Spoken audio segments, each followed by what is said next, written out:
Hi there, guys. My name is Siobhan Fallon. Welcome back. Today we're going to talk about three civilian guides and interpreters who were killed at the Battle of the Little Bighorn: Charley Reynolds, Isaiah Dorman, and Mitch Boyer. These men came from very different backgrounds. They were different races, and each was considered extraordinary among his peers out west. However, none of those factors kept them alive on June 25th, 1876. Thanks for joining me, guys. Let's learn more. When Lieutenant Colonel George Armstrong Custer and the 7th Cavalry departed from General Alfred Terry and Colonel John Gibbon's column on June 22, 1876, striking out after the trail of the Lakota and Cheyenne, Custer took some of the most experienced civilian scouts and interpreters with him. Custer also took Crow Indian scouts who knew this country best, because this country was actually Crow territory upon which the Lakota and Cheyenne were trespassing. Armed with these men, as well as the mobility and speed of his 7th Cavalry, military leadership was certain Custer would find the Lakota and Cheyenne, wrote Lieutenant James Bradley, who led the Indian Scouts of Colonel John Gibbon's command, quote, "Prior to Custer's departure, a conference took place on the boat between Generals Terry, Gibbon, and himself, with reference to a combined movement between the two columns in the neighborhood of the Sioux village about the same time to assist each other in the attack. But it is understood that if Custer arrives first, he is at liberty to attack at once if he deems it prudent. We have little hope of being in at the death, as Custer will undoubtedly exert himself to the utmost to get there first and win all the laurels for himself and his regiment. He is provided with Indian scouts, but from the superior knowledge possessed by the Crows of this country he is to traverse, it was decided to furnish him with a part of ours, and I was directed to make a detail for that purpose. I selected my 6 best men, and they joined him at the mouth of the Rosebud. Our guide, Mitch Boyer, accompanies him also. This leaves us wholly without a guide, while Custer has one of the very best that the country affords. Surely he is being afforded every facility to make a successful pursuit." The job of a civilian scout or interpreter was by no means an easy one. It was dangerous, there was a lot of responsibility, and these men often served many roles. But it was also an adventure. A guide selected the route, adapting it as required depending on the command he was guiding, be it infantry, cavalry, wagon trains, etc. He needed to know the terrain so well that he could find a place that ideally had water, grass, and wood enough for man and beast. The scout was in charge of searching for traces of the enemy, not only locating hostile forces, but also determining their strength, tactics, and movements. An interpreter had to be able to communicate with U.S. Army Indian Scouts, as well as natives they might meet on their travels. If the interpreter did not know the specific language, he would have to be proficient in sign language. He would also need to know the individual native cultures in a way Army officers couldn't be expected to. A courier would carry important messages, or perhaps the mail, often across dangerous and hostile territory and great distances. A hunter would be exactly that, someone who is good enough to supplement the diet of the command. The pay was pretty good, often matching the importance of the role, from $50 to $200 a month. When you consider that an enlisted man could make as little as $12 a month, you can see how these civilian jobs were valued. But even being the best did not guarantee their safety. The war correspondent of the Chicago Times, John Finnerty, wrote, "Charley Reynolds' name is a household word in the plains," and frontiersman and author Joseph Taylor wrote of his friend Charley, a brave and reliable scout, a guide of sagacity and precision, as a hunter standing without peer in the Wild West, as a manly man, a prince among fellows. Charley was described as 5 feet 6 inches tall, and he kept himself as neat and clean as a banker, which is exactly what he looks like in this famous photo. He had auburn hair and a gentle voice. He smoked little, hardly drank, and did not curse. He never married, was shy around women, and he hated to talk about himself. Charley was born on March 20th, 1842 in Illinois, the 6th of 7 children. Then his mother died when he was 3, and his father remarried and had 9 more children with the new wife. His father was a doctor in various pioneer communities, and the family moved often between Kentucky and Illinois. In 1859, they moved to Kansas. His father was also a farmer, outdoor sportsman, and superb hunter, and clearly passed these talents on to his son. Charley's family was decidedly anti-slavery, and while Kansas sided with the Union, it was very divided. This is supposedly a photo of young Charley. In 1860, Charley set out farther west as a teamster, but returned home when the Civil War began. He served in campaigns on the violent Kansas-Missouri border, and after the war he returned west, buffalo hunting in Kansas, Nebraska, and Colorado. He made a living as a hunter and was talented enough that the Indians called him the hunter who never goes out for nothing. He preferred to hunt alone. That, combined with his shy nature, led both Indians and whites to call him Lonesome Charley. Charley became an Army Scout in 1872.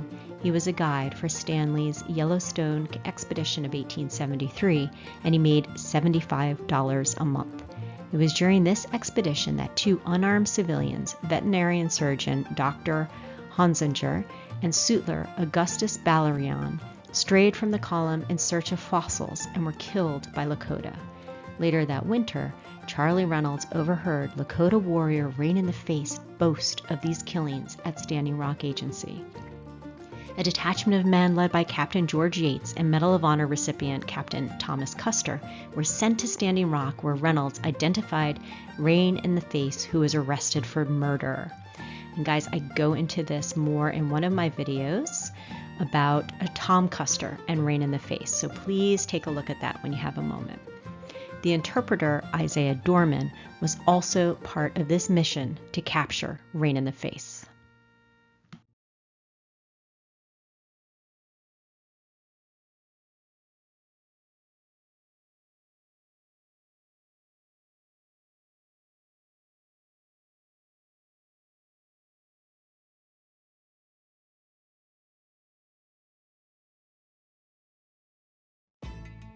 Charley accompanied the Black Hills expedition of 1874, and he made $100 a month as a guide. He became fast friends with scientists on the expedition, and they thought he seemed to be an expert on animals, geography, geology, and Indian customs. Custer sent Charley alone 150 miles through Indian country to Fort Laramie to report the news that gold had been discovered, quote, in the grassroots. Elizabeth Custer was a great admirer of Charley Reynolds, and she wrote in her book Boots and Saddles, "He had only his compass to guide him, for there was not even a trail. The country was infested with Indians, and he could only travel at night. During the day, he hid his horse as well as he could in the underbrush and lay down in the long grass. The frontiersmen frequently dig in the beds of dried-up streams to find water, but this resource failed. His lips became so parched and his throat so swollen he could not close his mouth. In this condition, he reached Fort Laramie and delivered his dispatches." In 1875, Charley guided Army engineer Colonel William Ludlow's reconnaissance of the future Yellowstone National Park. Charley was hired by the 7th Cavalry's Regiment Quartermaster, First Lieutenant Henry J. Nolan, at $75 a month. His friend, the naturalist and writer George Bird Grinnell, joined him. It was on this expedition that Charley became friends with Philetus W. Norris, who would soon become the 2nd Superintendent of Yellowstone National Park. It was Nolan who again hired Charley at $100 a month this time on March 3rd, 1876, to scout for the Terry Custer column for the summer campaign of 1876. Charley was the first civilian scout hired to accompany the 7th Cavalry on that fatal expedition. Isaiah Dorman was the only African American to die at the Battle of the Little Bighorn. Like Charley Reynolds, he was respected among both the tribes and the U.S. military. Wrote one Army officer, "We have good guides and interpreters. One, Isaiah Dorman, the best in the country, is honest and reliable." Guys, I want to point out that there are no known photographs of Isaiah Dorman, so all the images you're going to see are just representative. Isaiah Dorman was born free on Water Street, Pennsylvania in 1832. His African and Delaware Indian mother, Rosetta, had been a slave, but she was freed as a young woman. His African-Jamaican father, George Dorman, came to the United States as an indentured servant, then worked as a skilled laborer in Pennsylvania. As a young adult, Dorman traveled out west. He helped build Fort Ridgely in Minnesota in 1854. It was there that he married Celeste St. Pierre, whose family were Lower Yankatoni Sioux or Dakota. They had 3 children, 2 boys and a girl, and at least one of them was baptized by the famous Catholic priest, Father Pierre Jean de Smet, who was considered a friend of Chief Sitting Bull. In 1859, Isaiah began working as the personal servant of General Alfred Sully. Dorman accompanied General Sully from Fort Kearny, Nebraska Territory, back east during the Civil War, and fought by his side in the Peninsula Campaign in Virginia. After the war, Isaiah returned to Dakota Territory. Dorman and his wife and their children operated a wood chopping business and horse ranch on the Missouri River. In 1866 and 1867, Dorman was also doing mail runs for the United States Army. Some of them were as long as 400 miles round trip in the winter between Forts Rice and Wadsworth. At first, he was paid $50 per trip. Then he was paid $100 a month salary. Isaiah Dorman wrote a letter to department headquarters asking for $300 a month as the mail delivery was so dangerous. Unfortunately for Dorman, around the same time, Congress approved funds for the Army to hire Indian scouts, and one of their duties was to carry the mail between the forts. So this employment was no longer available to Isaiah Dorman. However, Isaiah found ways to remain invaluable. In 1871, Colonel Thomas Leonidas Crittenden, the commander at Fort Rice, hired Dorman as the post interpreter. When an Indian scout was killed, Dorman accused a white man of killing the Indian scout for money.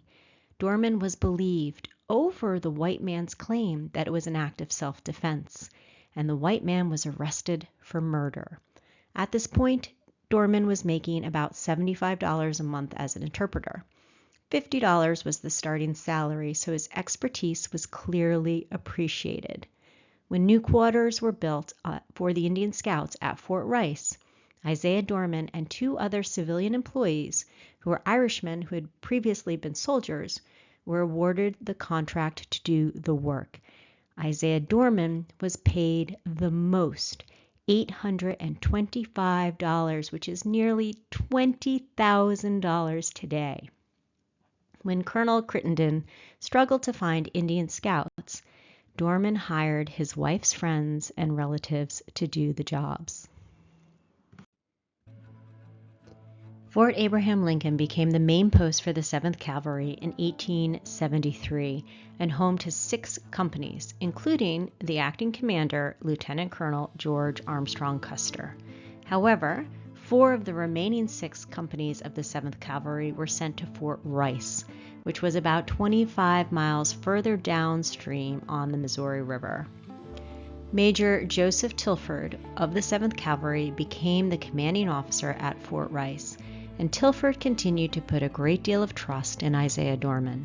Unfortunately, this all changed when Captain Frederick Benteen took command of Fort Rice in October 1875. Benteen had been born in Virginia. His father, Theodore or Charley Benteen, owned 2 female slaves who worked for the family when they lived in Petersburg, Virginia. Charley sold these 2 women when Fred Benteen was 16 years old, and the Benteen family moved to Missouri. When the Civil War broke out, Fred Benteen chose to fight for the Union, which caused a rift in his family. But from Benteen's later writings, especially those from when he was a commander of the 9th Cavalry, which was a black regiment, Benteen seemed to harbor a mistrust for African Americans, and this might explain why Isaiah Dorman seemed to lose some of his influence under Benteen's tenure. An Indian scout whom Major Tilford had banned from even being allowed into Fort Rice was hired as a scout by Benteen. And when Benteen needed additional Indian scouts, not only did he not hire scouts who were members of Dorman's wife's clan, the way both Crittenden and Tilford had, but Benteen refused to hire a Dakota scout who was friends with Isaiah and who had served 3 previous tours at Fort Rice. Benteen also fired a scout who was a friend of Dorman's, and this particular scout ended up being rehired after Benteen was no longer the commander at Fort Rice. On May 10, 1876, Dorman was bringing horses from Fort Rice to Fort Abraham Lincoln, and he arrived as the 7th Cavalry was preparing to set out on the summer campaign. Maybe Custer wanted an interpreter who knew a Lakota language as well as Lakota culture.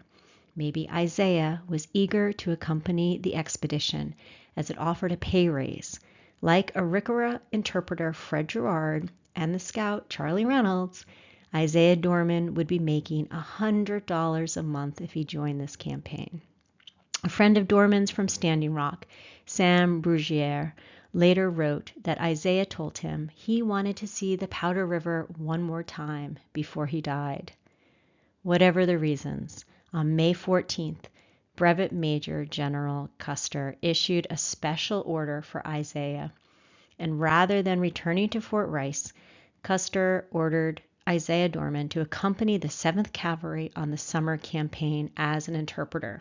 So no matter what Benteen may have thought of Dorman, George Custer recognized his value. And in the small frontier Fort world, also on this campaign was Colonel Crittenden's 22-year-old son, 2nd Lieutenant John J. Crittenden. Mitch Boyer was a seasoned scout, considered one of the best guides in the country, but he was a late arrival to Custer's column. Wrote his friend and fellow scout Thomas LaForge, Mitch Boyer was, quote, a reliable guide anywhere this part of the West. He had a high reputation, and he fully deserved it. He knew minutely every local region from the Platte to the Bozeman, and he could talk Sioux, Crow, or English. And guys, like Isaiah Dorman, there is no known photograph of Mitch Boyer, and we'll touch upon that later. He was born Mitch Boyer in 1837. We know this from baptismal records at Fort Pierre, when in June 1840, a Father Hawken baptized 36 people at Fort Pierre, including a Michel Boyer, 3 years of age, and his 3 sisters. His mother was a full-blooded Santee Indian. His father was John Baptiste Boyer, a French-Canadian fur trapper, hunter, and blacksmith. In 1862, his father was working as a blacksmith at Fort Laramie. A year later, when Boyer was 16 years old, his father was killed by Indians while out trapping. In 1867, Mitch was interviewed by a judge investigating the Fetterman Massacre. Boyer said, I'm 28 years old. I have been trading with Oglala, snakes, bannocks, and crows, and at Fort C.F. Smith for 7 months. I talk Sioux and Crow. Around this time, Mitch Boyer began working as an interpreter at Fort Phil Kearny. In the fall of 1869, he married a Crow woman, Magpie outside or Magpie out of doors, and she took the name Mary Boyer after they married. The Crow tribe eventually adopted him as one of their own. Mitch and Mary had 3 children. Boyer had guided immigrant trains and army expeditions in the area and also scouted for the army during Red Cloud's War. So perhaps it's no surprise that, even though his own mother was a full-blooded Lakota, the Sioux considered Boyer an enemy. Boyer also claimed that Chief Sitting Bull himself put a price of 100 horses on Mitch's head. Mitch Boyer was a hunter-trader from 1870 to 1872. He was hired by the 2nd Cavalry as a guide for the military escort for the Northern Pacific Railroad survey team in Dakota and Montana. From 1872 to 1876, he was employed as a guide, interpreter, laborer, and messenger at the Crow Agency and by the U.S. Army. You can see how, like Charley Reynolds and Isaiah Dorman, Mitch was able to fill many needed positions on the frontier. During the early summer of 1876, Boyer had been assigned to be Colonel John Gibbons' main guide on the summer campaign. Gibbons' column employed Crow Indians. General Custer's Indian scouts were mostly Arikara. On June 10th, Major Marcus Reno was sent on his scout of the Powder and Tongue and some of their tributaries. Mitch Boyer went with him, as well as 6 companies of the 7th Cavalry, a Gatling gun, and the Arikara Scouts.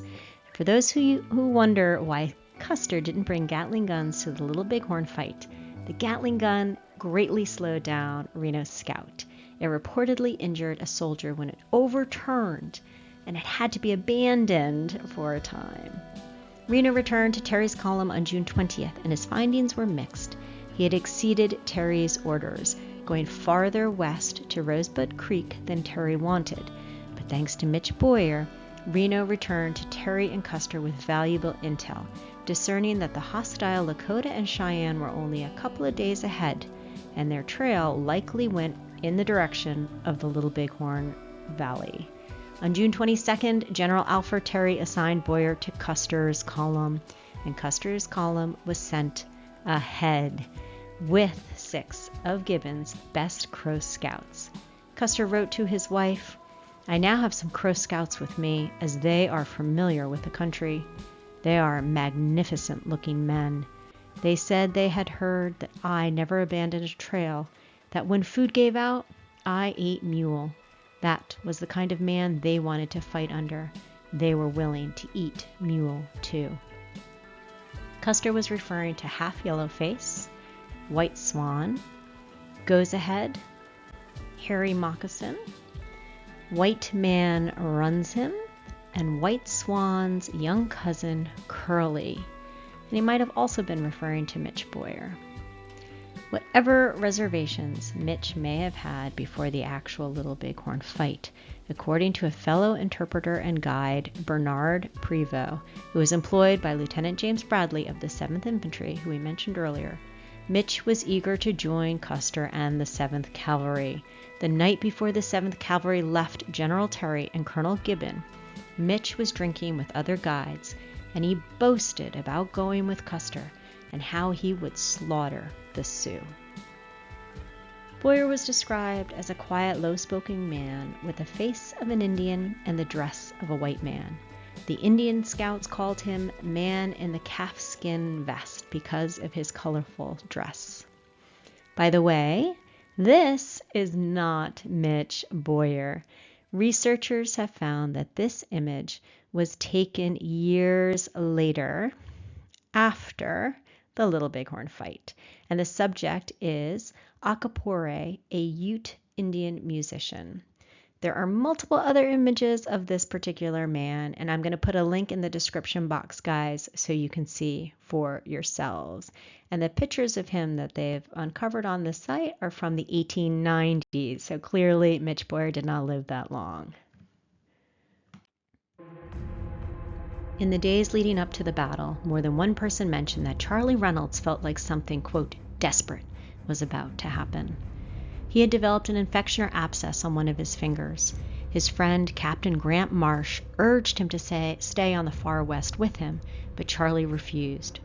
Interpreter Fred Gerard testified at the Reno Court of Inquiry, quote, I will say that Mr. Reynolds and I were bosom friends and camped together, and twice on the expedition out he came and told me that he had a presentiment of his death, that he would never return from that expedition. I advised him to go and see General Terry and get from him leave to stay out. If I was in the same position, I would do it. Well, he went to see General Terry, and General Terry shamed him out of it. A couple of days later, the 7th Cavalry followed an ever larger growing Indian trail. The Crow Scouts with Custer believed the Lakota and Cheyenne were camped on the Little Bighorn River. And so on the evening of June 24, 1876, George Custer sent Lieutenant Charles Varnum, who was the 7th Cavalry's chief of scouts, out to the Crow's Nest. And that's where the Crow often watched their traditional tribal enemies, the Lakota and Cheyenne, from a distance. Mitch Boyer, Charley Reynolds, 5 Crow, and 8 Arikara scouts joined Varnum. The next morning, Lieutenant Varnum remembered, Custer came to where I was. We climbed the bluffs, and the Indians tried to show Custer what they saw. He said he had excellent eyes but could see nothing. Mitch Boyer then said, If you don't find more Indians in that valley than you ever saw together before, you can hang me. It wouldn't do a damn sight of good to hang you, would it? Replied Custer. Then, guys, a contested moment occurred. People often say Custer didn't listen to his Indian scouts and that they all told him not to attack, but Custer attacked anyway. Well, according to interviews with the Arikara scouts, it seemed like different scouts counseled different courses of action. The Arikara scouts claimed they recommended Custer wait for Terry's command, but the Crow scouts recommended the 7th seize the element of surprise and attack immediately. The Arikara scout Red Star remembered, quote, Custer said angrily, I say we have not been seen. I want to wait until it is dark and place our army around the Sioux camp. Big Belly, a Crow scout, said, That plan is bad. The Crow scouts insisted that the Dakota had already seen the army and would report its coming, and that they would attack Custer's army. The Crow wanted him to attack at once, that day, and capture the horses of the Dakota and leave them unable to move rapidly. Custer replied, Yes, it shall be done as you say.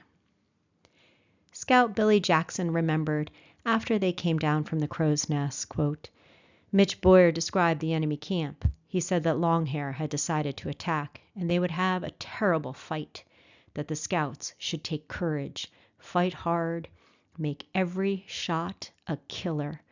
After a minute or two, Arikara scout Bloody Knife looked up and said, signing toward the sun, I shall not see you go down behind the mountains tonight.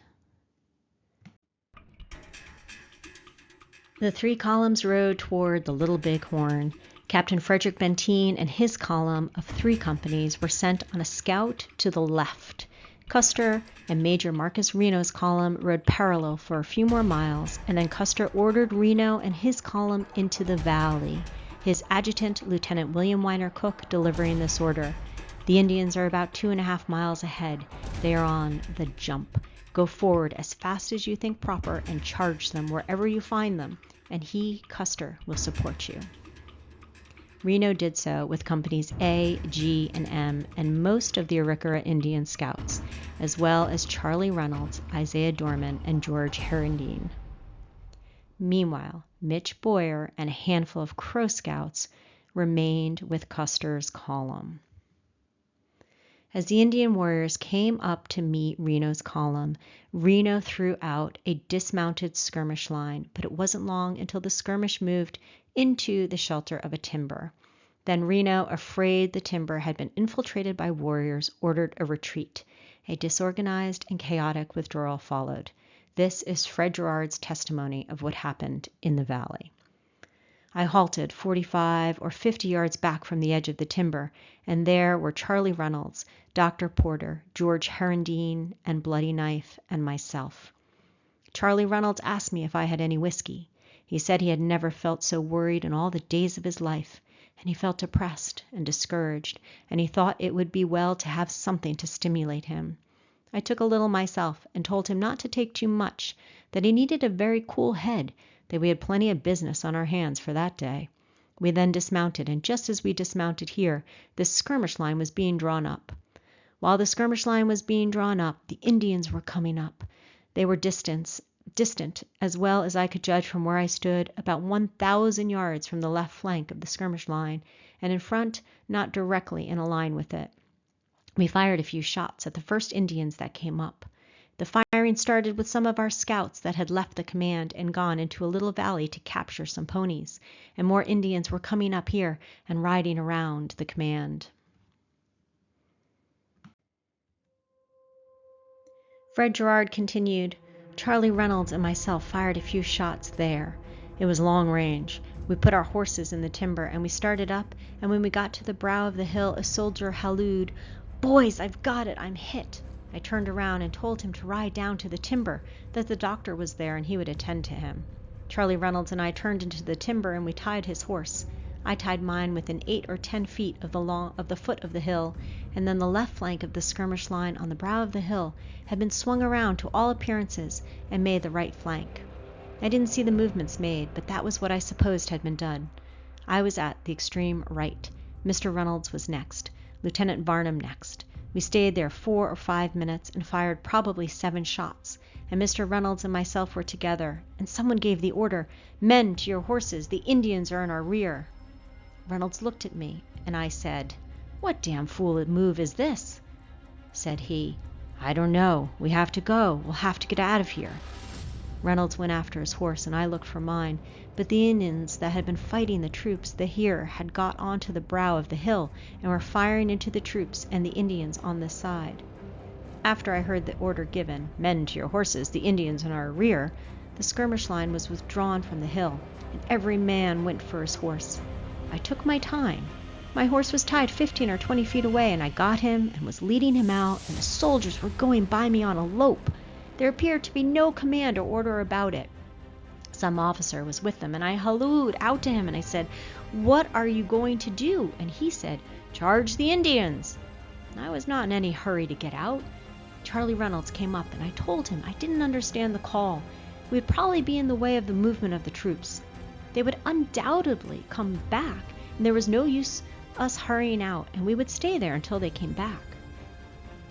At the foot of the hill, Mr. Reynolds mounted, and I led my horse, and I saw him whip up and start his horse on a run up the hill, and I hurried up and got up on the hill, and could see nothing but a few Indians, no men or troops. As I saw Mr. Reynolds just then, I saw several Indians cut him off and shoot him down, and he fell. He appeared to me to have got his leg caught under his horse, and he lost his gun, and in the meantime several Indians had passed between me and where Reynolds was, and I knew I was discovered, and I turned my horse down the hill and hunted a place where I could defend myself. Sergeant Stanislaus Roy remembered, "I saw Charley Reynolds dismounted and wounded with a pistol in his hand, trying to follow the troops on retreat. About 75 to 100 yards from the timber, I saw him standing still and showing fight." And Lieutenant Charles DeRudio, who remained in the timber, recalled, "Charley Reynolds was kneeling on one knee, firing at the Indians, and he fired probably 6 shots before the Indians got him. He was just outside the timber. His horse had evidently been killed." Scout George Herendeen, who was also with Reno's column, and likewise left behind in the timber during the retreat, witnessed the deaths of both Charley Reynolds and Isaiah Dorman. Herendeen remembered, "Isaiah was killed soon after getting out of the timber, not far from Charley Reynolds. I saw Reynolds come out of the timber and said, 'Charley, don't ride out. We can't get away from this timber.' Reynolds was trying to mount his horse. He finally mounted and got about 150 yards when he was shot, and Isaiah fell near him. And while I was in the timber, I saw Indians shooting at Isaiah, and Indian women pounding him with stone hammers. His legs below the knees were shot full of bullets, only an inch or 2 apart." Private Roman Rutten remembered a stoic Dorman fighting until the very end. Quote, "A little way from the timber, Isaiah's horse had been shot down, and the colored man was making a stand, down on one knee, coolly firing his sporting rifle. Isaiah and I were intimate acquaintances, and I passed him He looked up at me and cried out, "Goodbye, Rutten." The Sioux warrior runs the enemy remembered this. We passed a black man in soldier's uniform, and we had him. He turned on his horse and shot an Indian right through the heart. Then the Indians fired at this man and riddled his horse with bullets. His horse fell on his back, and the black man could not get up. I saw him as I rode by. I afterwards saw him lying there, dead. Rutten continued in a letter, "Bloody Knife, Isaiah, and Charley Reynolds were killed right out of the woods, 50 feet apart." Another soldier later said he found Lonesome Charley Reynolds and Isaiah lying together as if they would not leave each other. Meanwhile, Mitch Boyer was a few miles away with Custer's column as they tried to strike the other end of the Lakota and Cheyenne villages. Curley was a young Crow scout also with Custer's column. According to Thomas LaForge, who we mentioned earlier, Curley may have been as young as 17 years old. Well, Curley survived, and this is the story he told the interviewer Walter Camp. Curley said Mitch Boyer and the Crows were the only scouts with Custer. Boyer and the Crows were ahead of Custer's command. Custer did not see Reno's fight. Mitch Boyer and Curley did. Curley said that he saw Reno fighting from Weir Peaks, and that he and Mitch Boyer saw Reno's retreat, and then Boyer gave a signal to Custer. He said Boyer could hardly restrain himself, shouting and waving his hat excitedly. Walter Camp took this to mean that it was Mitch Boyer who was actually seen by the men of Reno's command in the valley, rather than Custer, because there's that famous scene that people look up and they think that they saw Custer waving his hat, if you guys are familiar with that. Okay, Curley continued. Custer and Tom Custer returned this signal by waving their hats, and the men cheered. Boyer probably told Custer Reno had been defeated, for Boyer did a whole lot of talking to Custer when he joined him, and kept talking while they were riding side by side. Later in the fight, Curley remembered that when the Indian warriors were killing soldiers over by Finley, all the soldiers had halted. The Lakota were on all sides shooting. Soldiers were dismounted and leading horses and shooting at the warriors the best they could. Curley said there was a hurried conference among the officers, and Boyer told Curley that the subject of the conversation was to the effect that if the regiment could make a stand, the remainder of the regiment would probably soon come up and relieve them. Well, folks, we all know Reno and Benteen's columns did not make it past Weir Point and didn't relieve Custer's command at all. Okay, so when the warriors were all along Custer Ridge, Mitch Boyer supposedly said to Curley, "You had better leave now, for we will all be cleaned out." Mitch told Curley to ride through the coulee over to the east. Boyer had been talking with Custer and Custer's brother Tom, and then he came and told me this. Curley supposedly let down his Crow-style pompadour and put a Sioux blanket around himself and rode off. A few warriors chased him, but not for long, and he escaped. He ended up at the far west on the morning of June 27th, and he tried to tell everyone on the steamer about the massacre, but no one could understand him. On June 28, 1876, the surviving members of the 7th Cavalry with the 7th Infantry began the grisly process of burying their friends and comrades in shallow graves where they had fallen on the battlefield, wrote Theodore Golden on finding Charley Reynolds' body. Reynolds was scalped but not mutilated, as he lay some distance from any of the others, partly hidden by a clump of brush. He was not decapitated. On July 1877, his friend Philetus W. Norris arrived at the battlefield with the intention of bringing Charley's remains back east for a proper burial this time. Norris wrote of this, "I removed the remains of Charley Reynolds. All I could find were a few small bones, the skeleton of his horse, and a few tufts of his auburn hair from the back of his head, which clung to the earth after wolf or ghoul had removed the skull.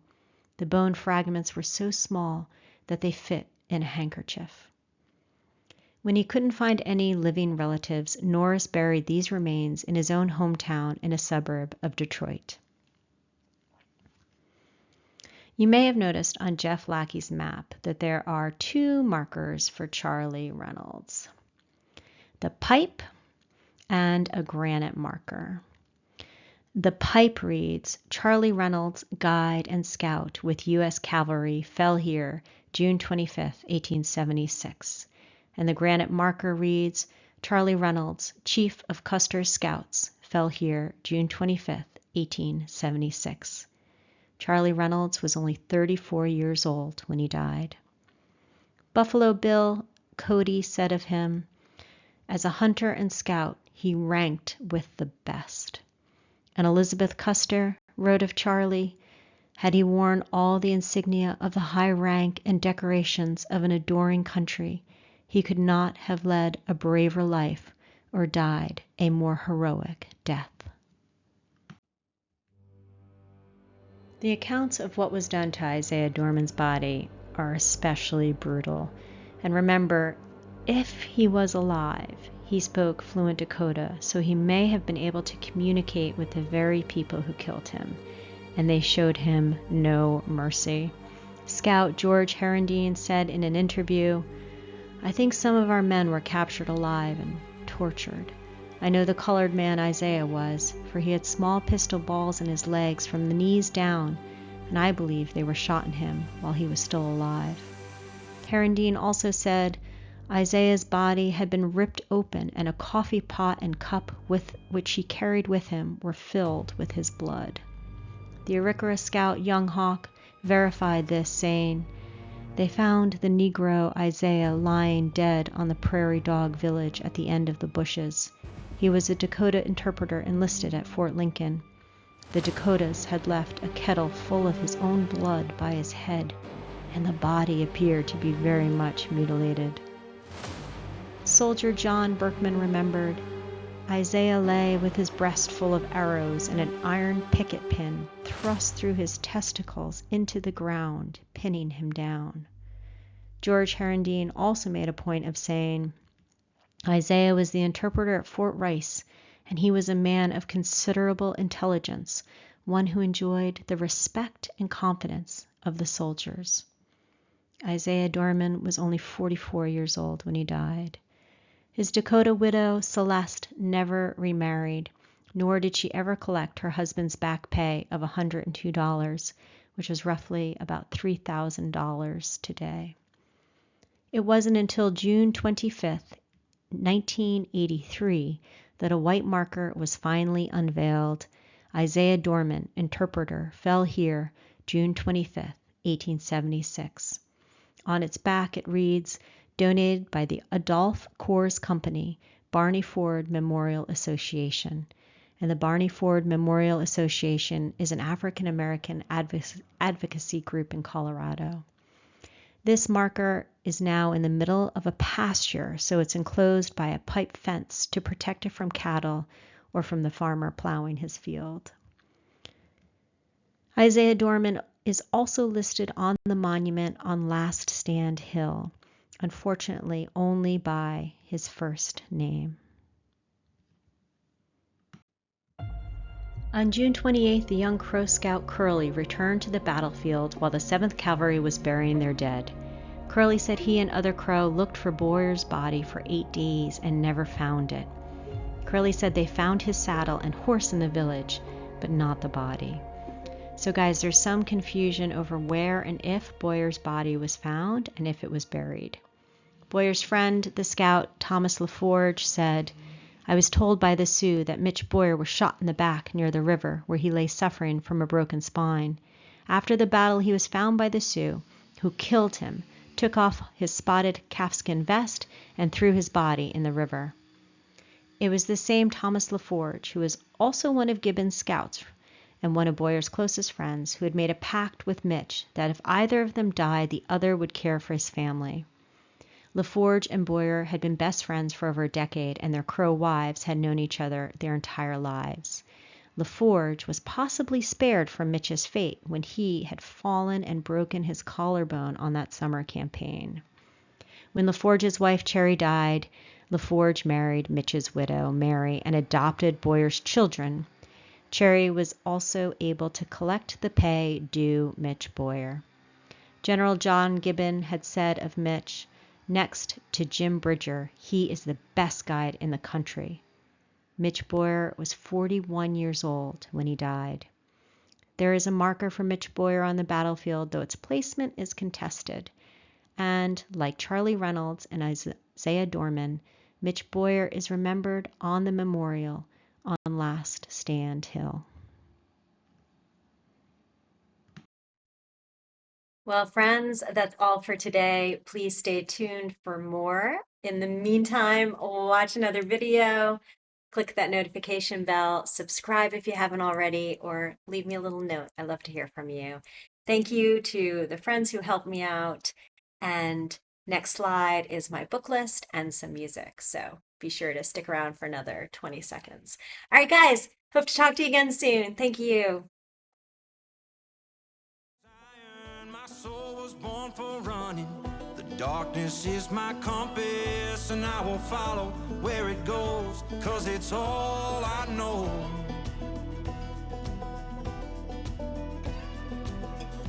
You can keep your sunshine story, but that peaceful life ain't for me. The harshest gales call out from the trees, like it can sense the reckless in me. And when the clouds roll in, it's like I'm home again. Don't need your safe and sound. Let the rain come down. Let the rain come down. Let the rain come down.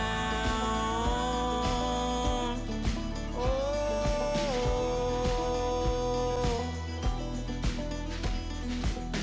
Sirens ring and run for shelter. I will chase that storm forever. The harshest gales call out from the trees, like they can sense the reckless in me. And when the clouds roll in, feels like I'm home again. Don't need your safe and sound. Let the rain